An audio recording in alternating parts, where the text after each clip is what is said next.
VVVVVV. 6 V's and 6 million new curse words you'll make up while playing this game. The title is actually pretty clever because visually it explains exactly what you'll be doing in the game, bouncing up and down as you reverse gravity. You play as Captain Veridian, a very simple but wonderfully retro sprite, navigator of a ship that has been pulled into an alternate dimension. Utilizing teleporters, you and the rest of your crew has escaped the dimensional interference, but have been separated in the process.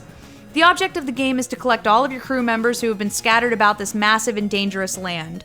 Along the way, you can also collect the 20 trinkets that are frustratingly placed in some amazingly out-of-reach spots.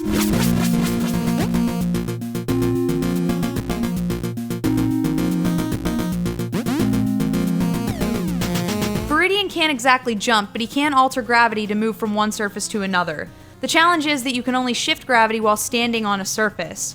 Frequently, this leads to falling through space, trying to avoid deadly spikes, and attempting to find solid ground.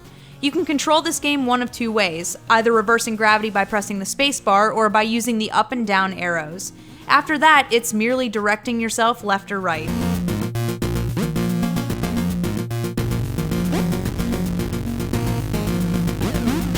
This game isn't something you can walk into and instantly crush. It takes a lot of patience and even more trial and error.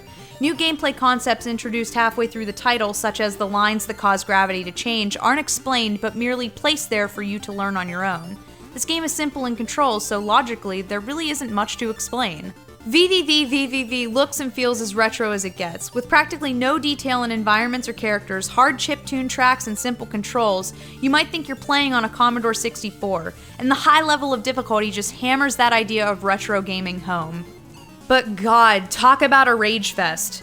This game ranks up there in difficulty with Super Meat Boy and I Wanna Be the Guy. It's another Tourette's gaming experience, so don't play this game with parents or small children around. I think the main reason this game has been PC exclusive is because it's harder to throw a laptop or desktop against the wall, whereas controllers, well, most of you know how that goes.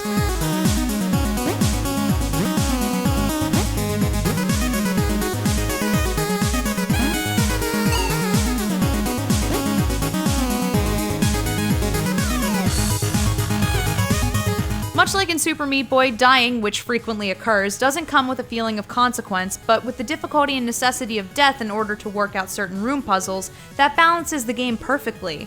It still forces me to utter unintelligible phrases and angrily expel the breath I was holding every time I fall into the same spike 20 times. The composition of the music in this game is epic. Areas have their own chiptune looping soundtrack, each of which feels more spectacular than the last.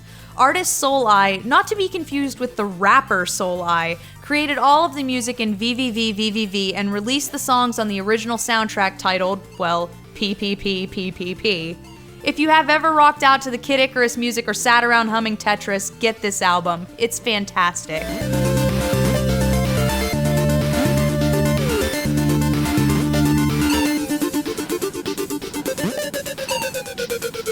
Everything in VVVVVV comes together in this massive clusterfuck that leaves you happy to be a gamer.